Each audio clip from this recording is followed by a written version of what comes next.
കേരള രാഷ്ട്രീയത്തിൽ നടുങ്ങലുണ്ടാക്കിയ വിവാദം. യുവജന പ്രസ്ഥാനത്തിന്റെ മുഖമായിരുന്ന കോൺഗ്രസ് MLA രാഹുൽ മാങ്കൂട്ടത്തിലിനെതിരെ ഉയർന്ന ഗുരുതര ആരോപണങ്ങൾ. പാർട്ടിയിൽ നിന്ന് സസ്പെൻഷനും നിയമ നടപടികളും.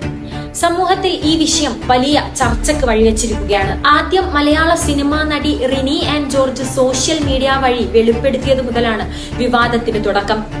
അവർക്ക് ഒരു യുവ രാഷ്ട്രീയ പ്രവർത്തകനയച്ച അശ്ലീല സന്ദേശങ്ങളും ഹോട്ടൽ റൂമിലേക്ക് വിളിച്ച സംഭവവും പുറത്തുവന്നു. പിന്നീട് മാധ്യമങ്ങൾ റിപ്പോർട്ട് ചെയ്തപ്പോൾ ആരോപണങ്ങൾ കോൺഗ്രസ് MLA രാഹുൽ മാങ്കൂട്ടത്തിലേക്കാണ് വിരൽ ചൂണ്ടിയത്. അതിനു പിന്നാലെ ട്രാൻസ്ജെൻഡർ പ്രവർത്തക അവന്തികയും മുന്നോട്ട് വന്നു. അവരുടെ ആരോപണം കൂടുതൽ ഗുരുതരമായിരുന്നു. രാഹുൽ തന്നെ സമീപിച്ച് ലൈംഗിക ദുഷ്പ്രവർത്തനവുമായി ബന്ധപ്പെട്ട ആഗ്രഹങ്ങളും ബലാത്സംഗ ഭീഷണിയും പറഞ്ഞിട്ടുണ്ട് എന്നായിരുന്നു അവരുടെ വെളിപ്പെടുത്തൽ. കൂടാതെ മാധ്യമങ്ങളിൽ ഒരു ഓഡിയോ ക്ലിപ്പ് പുറത്തു വന്നു. അത് രാഹുൽ മാങ്കൂട്ടത്തിൽ ഒരാൾക്ക് അബോർഷൻ ചെയ്യാൻ വേണ്ടി നിർബന്ധിക്കുന്ന സന്ദേശമായിരുന്നു. കൂടാതെ കൊല്ലാൻ അധിക സമയം വേണ്ടിവരില്ല എന്ന തരത്തിലുള്ള ഭീഷണി വാക്കുകളും. അവസാനം ക്രൈംബ്രാഞ്ച് സ്വയം കേസെടുക്കുകയായിരുന്നു. BNS സെക്ഷൻ 78 ക്ലോസ് 2 സ്റ്റോക്കിംഗ്, ഒരാളെ ആവർത്തിച്ച് പിന്തുടരൽ, മെസ്സേജ് അയക്കൽ, സോഷ്യൽ മീഡിയ വഴി ഉപദ്രവിക്കൽ തുടങ്ങിയ കുറ്റങ്ങളും.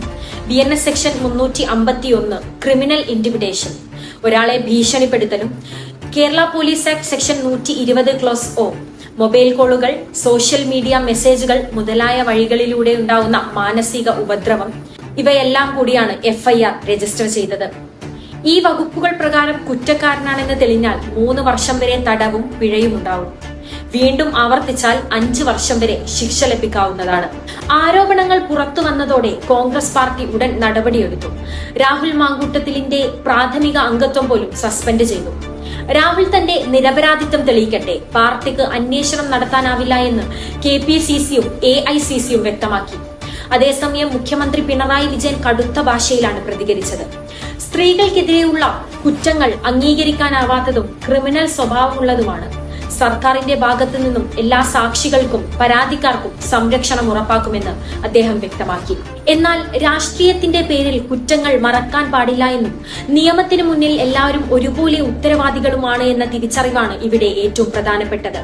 സത്യം തെളിയിക്കുന്നതുവരെ കാത്തിരിക്കാം. പക്ഷേ ഒരു കാര്യം ഉറപ്പാണ്, ആരായാലും കുറ്റക്കാരനാണെങ്കിൽ രക്ഷപ്പെടാൻ വഴിയില്ല. ഒരു നിരപരാധി പോലും ശിക്ഷിക്കപ്പെടാതിരിക്കട്ടെ. Truth Times. Truth beyond the headlines.